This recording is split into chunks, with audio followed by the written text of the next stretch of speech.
नमस्कार दोस्तों, स्वागत है हमारे YouTube channel medical knowledge zone.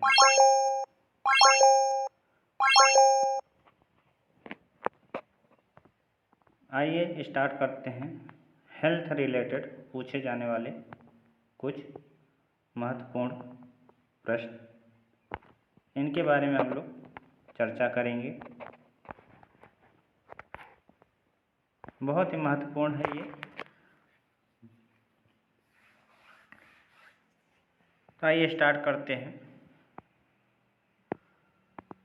विश्व विकलांग दिवस कब मनाया जाता है? 20 मार्च को विश्व विकलांग दिवस मनाया जाता है। उसके बाद है रेड क्रॉस दिवस, ये 8 मई को मनाया जाता है। इसके बाद है नशा मुक्ति दिवस। नशा मुक्ति दिवस 2 जून को मनाया जाता है प्रत्येक वर्ष। इसके बाद आता है पॉइंट, MTP एक्ट कब पारित हुआ था?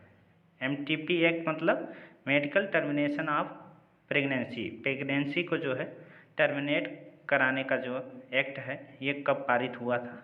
1971 में। मेडिकल रिलेटेड ये क्वेश्चन है, पूछा जाता है। इसके बाद है केंद्रीय औषध अनुसंधान केंद्र लखनऊ द्वारा विकसित एकमात्र नॉन स्टेरॉयडल गर्भनिरोधक गोली है। तो ये केंद्रीय औषध अनुसंधान केंद्र के द्वारा जो है विकसित किया गया एक नॉन स्टेरॉयडल गर्भनिरोधक गोली है, जिसको सेंटप्रोमेन सहेली के नाम से जाना जाता है।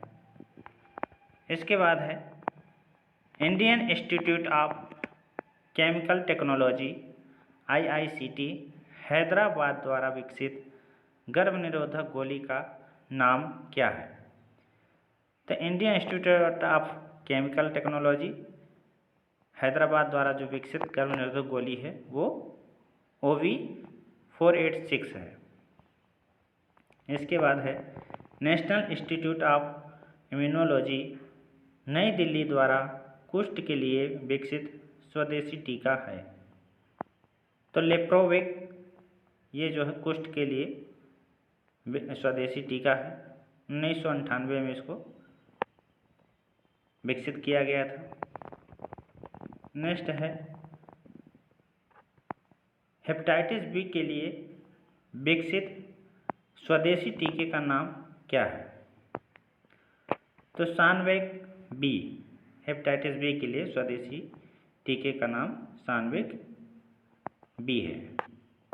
इसके बाद है पॉइंट, पल्स पोलियो इम्यूनाइजेशन प्रथम भारत में कहाँ और कब शुरू हुआ था? तो ये जो है नई दिल्ली में शुरुआत की गई थी 1994 से। इसके बाद है पल्स पोलियो को राष्ट्रीय कार्यक्रम कब घोषित किया गया? तो 1995 में पल्स पोलियो को राष्ट्रीय कार्यक्रम के रूप में घोषित किया गया था। इसके बाद है भारत में national tuberculosis control programme NTCP कब प्रारंभ हुआ था? तो ये 1962 में इसका प्रारंभ किया गया था, नेशनल ट्यूबरक्लोसिस कंट्रोल प्रोग्राम। ये क्वेश्चन जो है हमेशा NRHM में पूछा जाता है। अन्य एग्ज़ाम में भी ये पूछे जाते हैं। जनरल नॉलेज के तौर पे भी ये पूछा जाता है क्वेश्चन। इसके बाद है ट्यूबरक्लोसिस हेतु डॉट्स का पूरा फुल फॉर्म है direct observation treatment short case, इसको डॉट्स के नाम से जाना जाता है। कार्यक्रम भारत में कब शुरू किया गया था? तो 1992 में इसकी शुरुआत की गई थी। भारत में नेक्स्ट है भारत में एड्स का पहला रोगी कब देखा गया? तो भारत में जो है एड्स का पहला रोगी 1986 में देखा गया था। नेक्स्ट पॉइंट है चेचक के पश्चात दूसरा ऐसा कौन सा रोग है जिसका उन्मूलन किया जा चुका है? तो ये कौन सा रोग है जिसका उन्मूलन किया गया है? तो नारू रोग, जिसको गिनी वर्म के नाम से भी जाना जाता है। नेक्स्ट है, राष्ट्रीय नारू उन्मूलन कार्यक्रम कब प्रारंभ हुआ था? तो गिनी वर्म जो कार्यक्रम था वो उसको इरेडिकेट करने के लिए जो है प्रारंभ किया गया था 1983 से 84। 1983-84 में जो है इसका उन्मूलन कार्यक्रम प्रारंभ किया गया था। और भारत से कब नारू रोग का उन्मूलन हो गया था, इरेडिकेट कब हो गया था? 15 फरवरी 2000 को ये पूर्ण रूप से इरेडिकेट किया गया था।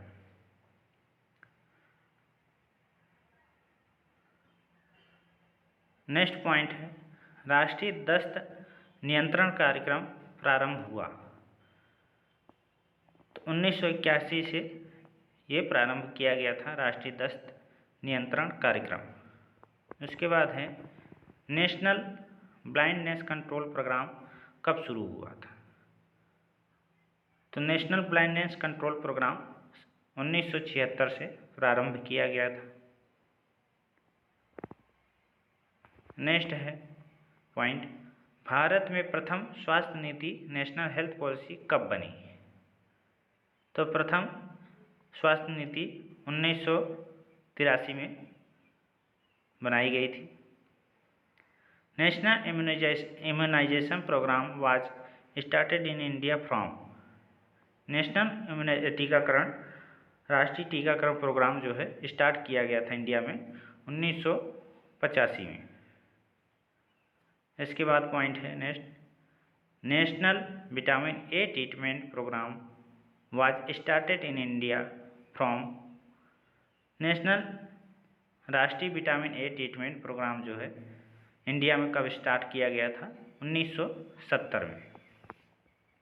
इसके बाद है, राष्ट्रीय रक्त क्षीणता कार्यक्रम भारत में शुरू हुआ था, कब शुरू किया गया था? चतुर्थ पंचवर्षीय योजना में। इसके बाद है, विश्व में एड्स का रोगी सबसे पहले अमेरिका में कब देखा गया था? 1981 में पहला जो है एड्स रोगी देखा गया था अमेरिका में। इसके बाद है, national AIDS control programme was started from. राष्ट्रीय एड्स कंट्रोल प्रोग्राम कब स्टार्ट हुआ था? 1989 में। इसके बाद है, national AIDS control organisation was stabilised in. नेशनल एड्स कंट्रोल प्रोग्राम कब ऑर्गेनाइज किया गया था? 1985 में। इसके बाद है, दीपाश्चर इंस्टीट्यूट ऑफ इंडिया ने रेबीज के लिए नया टीका TCRV tissue culture rabies vaccine बनाया है। तो ये थे हेल्थ रिलेटेड क्वेश्चन जो हमेशा जो है पूछे ही जाते हैं। NRHM में पूछा जाता है, चाहे STS हो, सीनियर ट्रीटमेंट सुपरवाइज़र का पोस्ट हो, उसमें भी पूछे जाते हैं। TB से रिलेटेड जितने भी एग्ज़ाम होते हैं उन सभी में पूछे ही जाते हैं। तो ये जानकारी जो है बहुत महत्वपूर्ण है, आप लोग इसको याद रखिएगा। Thank you.